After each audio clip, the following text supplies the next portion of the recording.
General Braddock's defeat in 1755, Colonel George Washington pleaded with the Virginia Assembly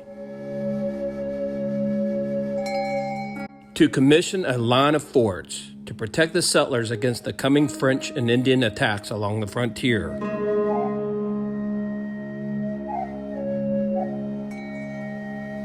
Colonel Washington requested forts 60 feet square, bastions in the corners, a powder magazine, and garrison quarters.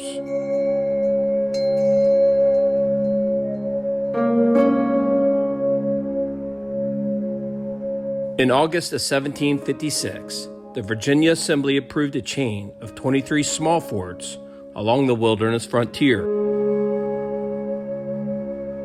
Washington wanted fewer but more robust forts, stronger and better garrisoned, but the Assembly disagreed, and Washington was reluctant to accept everything. This fort's not going to have a ton of stuff here. I mean, it's just a fort, a short period of time, not that many people.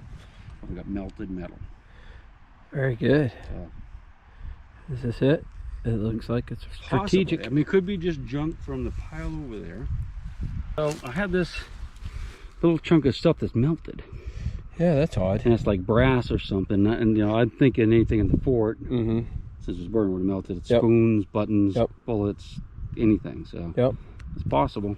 Yep. I mean, this is as good as that place right down there. And strategically, I mean, this is a great spot because you can see down the river right there. Yeah, a cliff tour back. And you can see up the river. There's a big cut stone right over here too. Yeah, and I mean, you got a low draw right here going down. And you got a low draw going down right here. So I can see it. Is that a dragon? Could be a dragon. You know, the British use the dragons a lot. They're in military. Chick seeing things. All right, we're gonna search around here. We're gonna see what things that we can hear. Musket ball, certainly something we're looking for. So we want to hear iron. We want to hear big iron. We want to see, you know, the kind of things you'd use in a defensive fort. If this button's melted, we're on it. Well, yeah, I mean, it could be a house here that burned, but chances are we're on it. Here's a shank. Yeah, it's an old one, colonial. And that's a melted button, dude. Yeah. I think there's a chance, seriously, there's a chance we found the fort. Got a piece of melted brass and now melted. Yeah, it's melted. Button. And it is a button. Yeah. You mind if I take a look at it? No, help yourself. So, what we're going to have to do, this definitely warrants another trip back here. What we're going to do, we're going to come back, and I'm going to bring my probe. Yeah. We're going to look for the palisade, okay?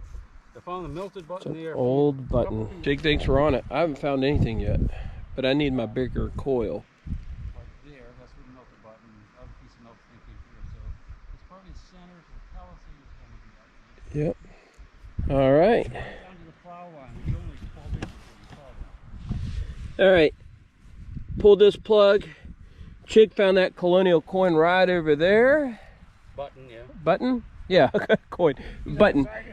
And I found some lead here. And whether it's melted or not, I do not know, but it definitely is lead.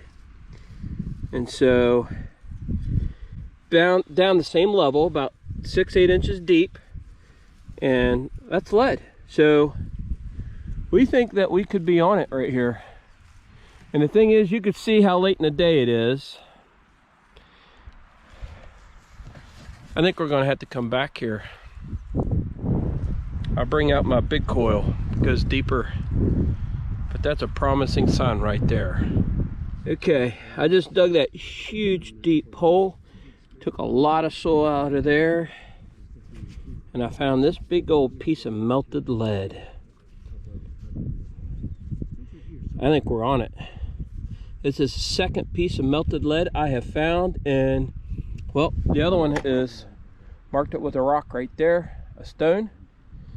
I'm about 6 feet away, and I found this piece of melted lead.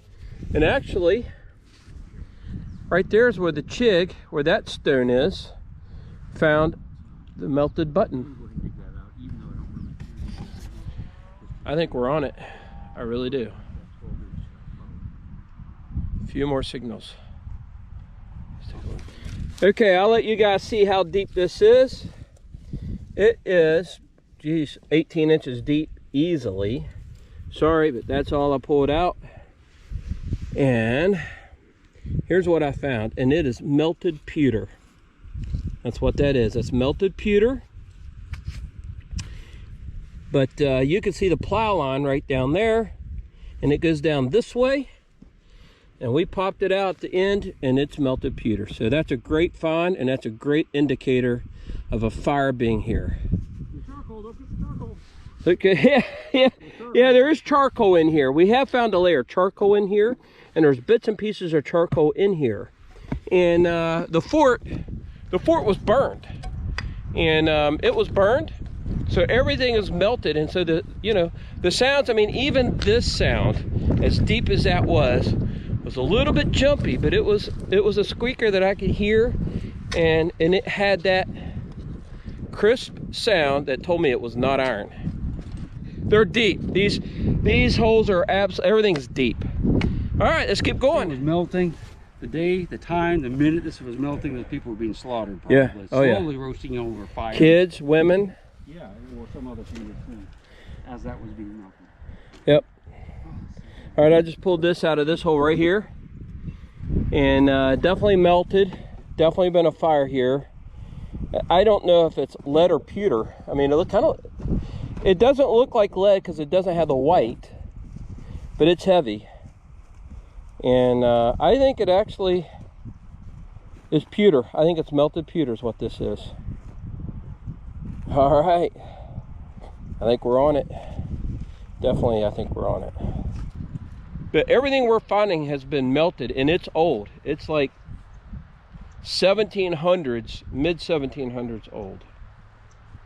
This could be very historic. All right, Chick and I are going to do a wrap up, and then we're going to head out of here because it's getting dark, and we appreciate the landowner giving us permission here, and we want to get out of here before it gets too dark. We're going to come back. I mean, we believe this is a site. I'm going to show you what we found literally in what, a half hour, 45 minutes, if that. Okay, I know to you guys it doesn't look like a whole lot, but we haven't been here that long. There are 2 buttons. Chig has found this button here, which I showed you already. You see that old style loop? Here's another one. Little piece of, you can still see the shank on that. And that's heavy. I mean, that's heavy. And he's found some melted, I don't know if it's lead or pewter. I think it's brass. That's brass. That could be like, brass things that they would have had. Yep. And these are the pieces that I found. This one, this one, this one, and this one. Definitely you can see the lead because it's white. It's melted also. This is definitely pewter. This it could be brass or pewter. I'm not 100% sure. But you can tell that it looks just like that one right there. So whatever you think that one is probably what this one is. Yeah, they could be anything from candlestick holders to pieces of guns. You know, the parts are going to the fancy parts of guns. Anything that had a brass back there. And tell us what you think this is. You know, this almost looks like a gun flint. I mean, obviously it's a piece of flint or chert, but it's in the basic shape of a gun flint. Now, these guys had flintlock muskets. Yep. And they would use stones like this. Yep. In a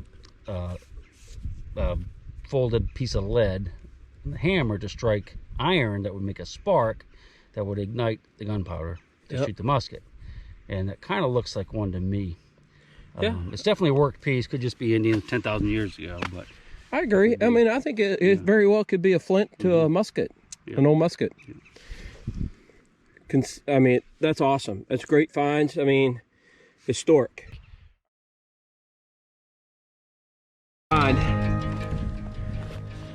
It's a great find. Let's go show the chick. All right, that might be a vent hole, vent hole button.